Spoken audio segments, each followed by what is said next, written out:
Office खत्म होने के बाद वो घर के लिए निकल गई थी, लेकिन उसका ध्यान अब भी जमीन के मैटर पर लगा हुआ था। उसके दिमाग में इतना सब कुछ एक साथ चल रहा था कि उसका ध्यान ड्राइविंग से हट गया। अचानक उसके सामने एक बाइक वाला आ गया। नव्या ने उसे बचाने के लिए कार का स्टीयरिंग व्हील घुमा दिया। तभी उसकी गाड़ी किनारे खड़ी दूसरी गाड़ी से जा टकराई। जोर से लगे धक्के की वजह से नव्या की कार का आगे वाला शीशा टूट गया और कांच की वजह से नव्या के सिर पर चोट आ गई। हेलो मैडम आप ठीक हैं? बाहर खड़े लोगों ने खिड़की पर जोर जोर से खटखटाना शुरू किया। नव्या की आंखों के सामने अंधेरा छा रहा था और उसका सिर भारी हो रहा था। बाहर खड़ा आदमी उस पर चिल्लाए जा रहा था, लेकिन नव्या के अंदर उसे जवाब देने की जरा भी ताकत नहीं बची थी। वेट, मुझे कॉल करनी है, नव्या ने कहा। उधर अविनाश इस वक्त सिद्धांत के साथ था। ऑफिस से निकलकर दोनों साथ में डिनर करने जा रहे थे। तभी उसके पास नव्या का कॉल आया। फोन उठाते ही जब उसने नव्या की आवाज सुनी तो वो लड़खड़ा गया। हेलो अविनाश, मेरा एक्सीडेंट हो गया है, मैं यहाँ मॉल रोड पर। इतना कहते ही नव्या का फोन कट गया। हेलो नव्या तुम ठीक तो हो? हेलो। अविनाश घबरा कर बार बार ये सवाल कर रहा था, लेकिन उधर से कोई जवाब नहीं आ रहा था। अविनाश ने तुरंत फोन रखा और तेजी से गाड़ी की तरफ भागा। अविनाश कहाँ, क्या हुआ है, कुछ तो बता। सिद्धांत पीछे से आकर पूछता रहा, लेकिन अविनाश बिना कुछ बोले ही गाड़ी में बैठ गया। सिद्धांत भी उसके साथ बैठ गया। अरे कुछ तो बोल भाई, क्या हुआ है? सिद्धांत ने फिर से एक बार पूछा। नव्या का एक्सीडेंट हो गया है, तू बस चल मेरे साथ। सिद्धांत शॉक्ड था। वो और अविनाश वहां से निकल गए। अविनाश इतनी तेज गाड़ी चला रहा था कि ना ही उसे किसी सिग्नल का ध्यान था और ना ही किसी स्पीड ब्रेकर का। सिद्धांत की सांसें थमी हुई थी अविनाश की ड्राइविंग देखकर, लेकिन नव्या के लिए उसकी घबराहट देखकर वो कुछ कह नहीं पा रहा था।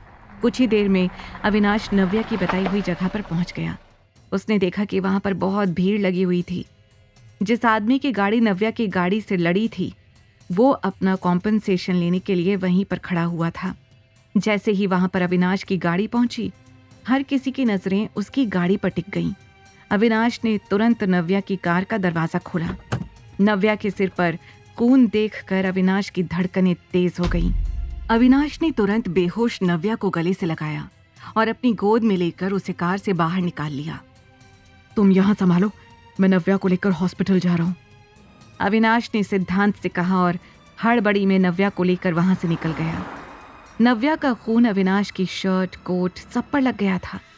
नव्या को इस हाल में देखकर अविनाश की सांसें रुकी हुई थीं। वो बस जल्द से जल्द हॉस्पिटल पहुंचने की कोशिश में लगा हुआ था।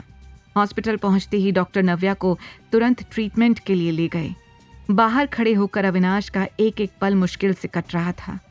वो हर पल बस यही सोच रहा था कि नव्या इस वक्त कितने दर्द में होगी।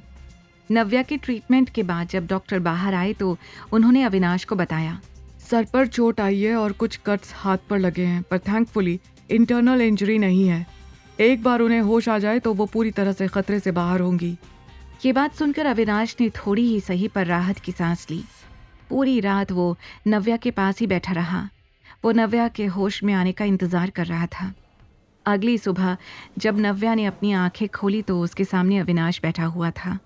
उसके चेहरे पर थकान और चिंता देखकर नव्या एक पल में समझ गई कि वो इस एक्सीडेंट को लेकर कितना घबराया हुआ था। फाइनली तुम्हें होश आ गया। तुमने ऐसे कैसे किसी और की गाड़ी ठोक दी? अविनाश ने नव्या को छेड़ते हुए कहा। सॉरी अविनाश, मैंने जानबूझकर नहीं किया, पता नहीं अचानक से क्या हुआ। नव्या को खुद भी याद नहीं आ रहा था कि उसका एक्सीडेंट कैसे हो गया। वो दोनों बातें कर ही रहे थे कि तभी आरव और मरियम वहां पहुंच गए। मम्मा, नव्या ने देखा कि आरव दौड़ते हुए उसके पास आ रहा था। मम्मा आप कैसी हो? आप तो मुझे हमेशा डरा ही देती हो, रोते हुए आरव ने कहा और आकर नव्या को गले से लगा लिया। उसकी हालत देखकर नव्या के साथ साथ अविनाश और मरियम का भी दिल भर आया था। Aarav, I am so sorry बेटा, मैंने आपको बहुत परेशान किया, पर मम्मा सच कह रही है, मम्मा बिल्कुल ठीक है, नव्या ने कहा। यह सुनकर आरव की जान में जान आई। अविनाश नव्या और आरव की बात चुपचाप सुन रहा था। तभी मरियम ने कहा, तुम्हें पता है नव्या, अविनाश रात भर यहाँ बैठा रहा। मैंने कितना कहा कि मैं यहाँ हॉस्पिटल में रुक जाती हूँ, ये घर आकर सो जाए, लेकिन नहीं, इसने एक नहीं सुनी। इसने हम लोगों को रात में आने नहीं दिया और खुद ही तुम्हारा ख्याल रखा। ये सुनकर अविनाश ने अपनी नजरें नीची कर ली और नव्या एकटक उसे देखने लगी। आगे की कहानी जानने के लिए देखें अगला एपिसोड सिर्फ पॉकेट FM के YouTube चैनल पर, और द रिटर्न के सारे एपिसोड्स को सुनने के लिए डिस्क्रिप्शन में दी लिंक से डाउनलोड करें पॉकेट FM ऐप।